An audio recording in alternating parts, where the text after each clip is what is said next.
Baldur's Gate 3 wasn't just a game, it was a cultural reset.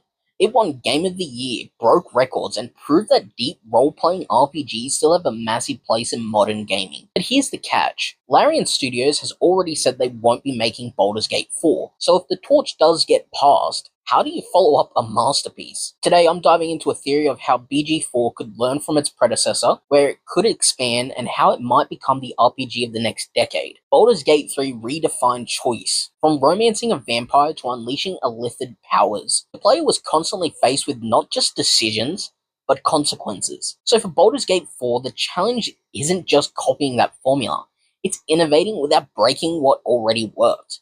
Let's break down the blueprint for BG4, lessons learned, areas to grow, and the bold leaps it needs to take. Before looking forward, let's acknowledge the genius of BG3. It nailed three things. 1. Freedom of choice. Almost every action had a reaction. 2. Companion depth. Characters felt alive, not just quest givers. And 3. Tabletop authenticity. It captured the D&D spirit without forcing players to know every rule. These are non-negotiables for BG4. Strip away any of them, and fans will riot harder than rolling a natural 1 on a persuasion check. One mistake a lot of sequels make is assuming bigger equals better. BG4 shouldn't just sprawl out its maps. It should expand how we interact with them. Imagine dynamic factions that evolve in real time, not just after dialogue choices. Picture a city that changes politically across your campaign depending on your actions, where shopkeepers, guards, and even random citizens remember who you are. BG3 gave us personal impact. BG4 could give us a societal impact. Now, let's be honest, multiplayer in BG3 was fun, but chaotic.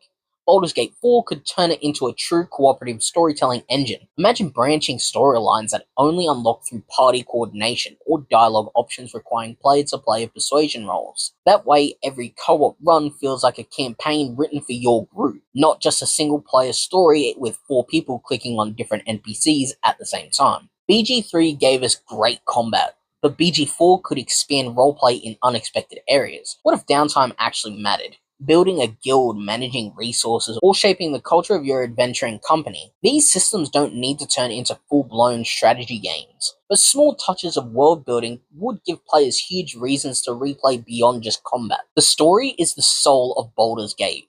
BG3 wasn't afraid to go dark, sexy, or even downright weird. BG4 should double down on that unpredictability.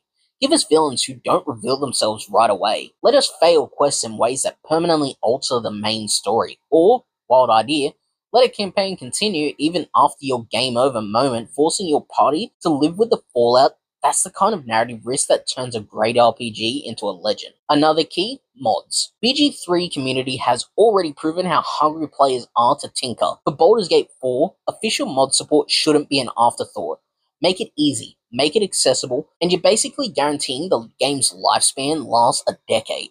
Skyrim thrived this way. BG4 could too. So here's the theory. Baldur's Gate 4 shouldn't just aim to be bigger, it should aim to be deeper. Take the roleplay we loved, let our choices ripple into the world in ways we can't predict, and give co-op players even more chaotic ways to destroy friendships. If BG3 was about your story, then BG4 should be about your world. Of course, we don't know who, if anyone, will take up the challenge after Larian, but if they do, they've got the framework for something truly groundbreaking. What do you think?